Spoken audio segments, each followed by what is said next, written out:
Alright, we're going to take a look at some of the graphs here, and we're going to kind of see what happens with these graphs as we make some adjustments to that a value. Now, the one that we're going to start looking at here is if we've got something of the general form of y equals a to the x. And at least for this part of the problem, what we're going to look at is what happens when our value for a changes. So if you look, these are the ones that we're going to look at first. So our a values right here. We're going to do a is 2 raised to the x, a is 3 raised to the x, 4 raised to the x, and then we're actually going to look at 1/2 raised to the x as well and see what kind of behaviors they have on our graph here. So let's take a look at what happens as we load these in.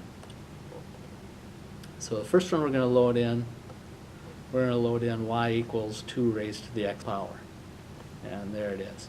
Now if you look at some of the values that we've got here, we've got when x is 0, y is 1, which is something that you could expect because when we set that up, anything raised to 0 power is going to be 1. So that's going to be a standard one on these. When we did x equals 1, 2 to the first gives us 2, 2 to the second gives us 4, and so on.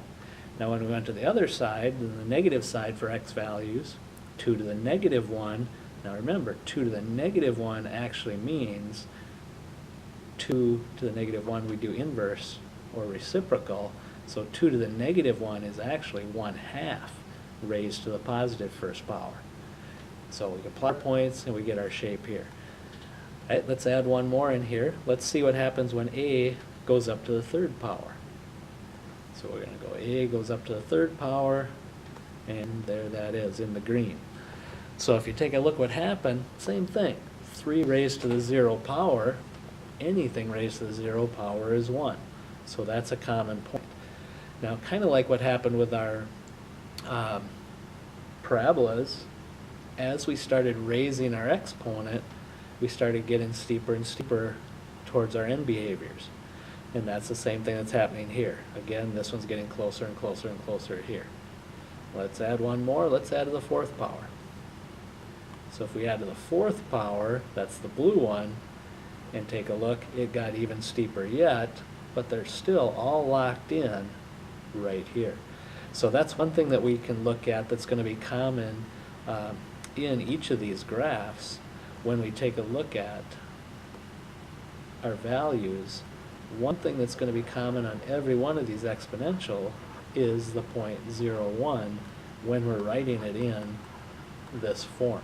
So we haven't shifted anything. We've got it all right where we started it. We're just changing the a value, and like I said, each of these endpoints is getting steeper and steeper and steeper.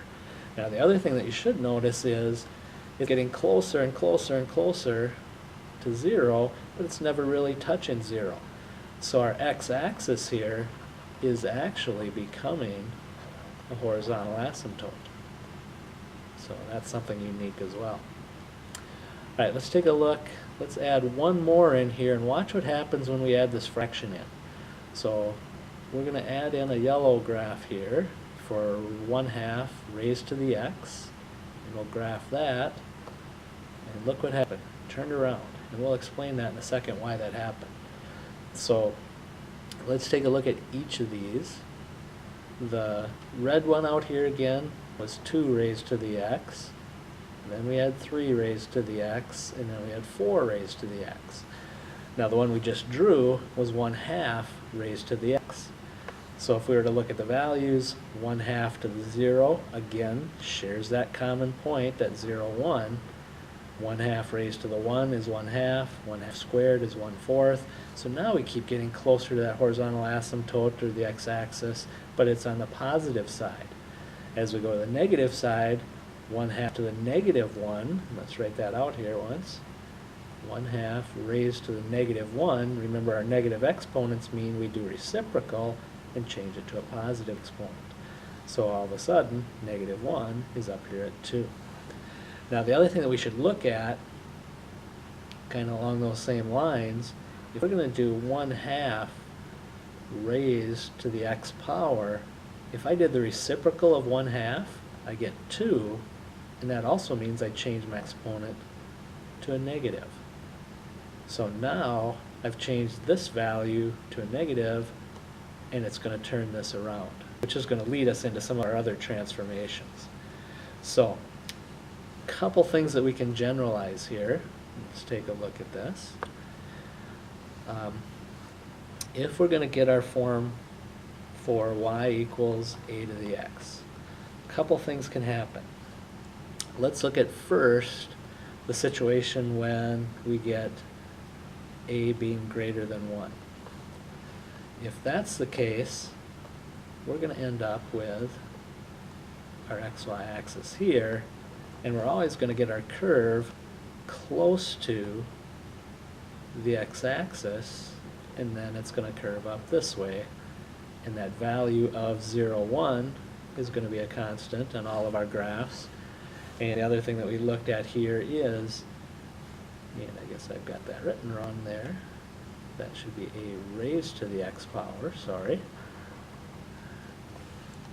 As a is greater, as it gets bigger and bigger, remember this is going to get steeper and steeper and steeper. As a gets smaller, it got flatter and flatter and flatter. So that's one thing to look at. Now the other situation was, what if we had y equals a to the x, but this time our a value was somewhere between 0 and 1. In other words, a fraction value. So when we look at this one, we can still look at our graph the same as we had before. We know we're still going to end up going through 0, 1, but this time the curve starting this on the left side at the high end, going lower to the right. So again, still have 0, 1, that's not going to change, but it's turned around. So that's one thing that we can look at. Now the other part of this, in this situation, that also implies if we change this into fractional form, we can actually look at this and say this graph is also the same as saying y equals a to the negative x.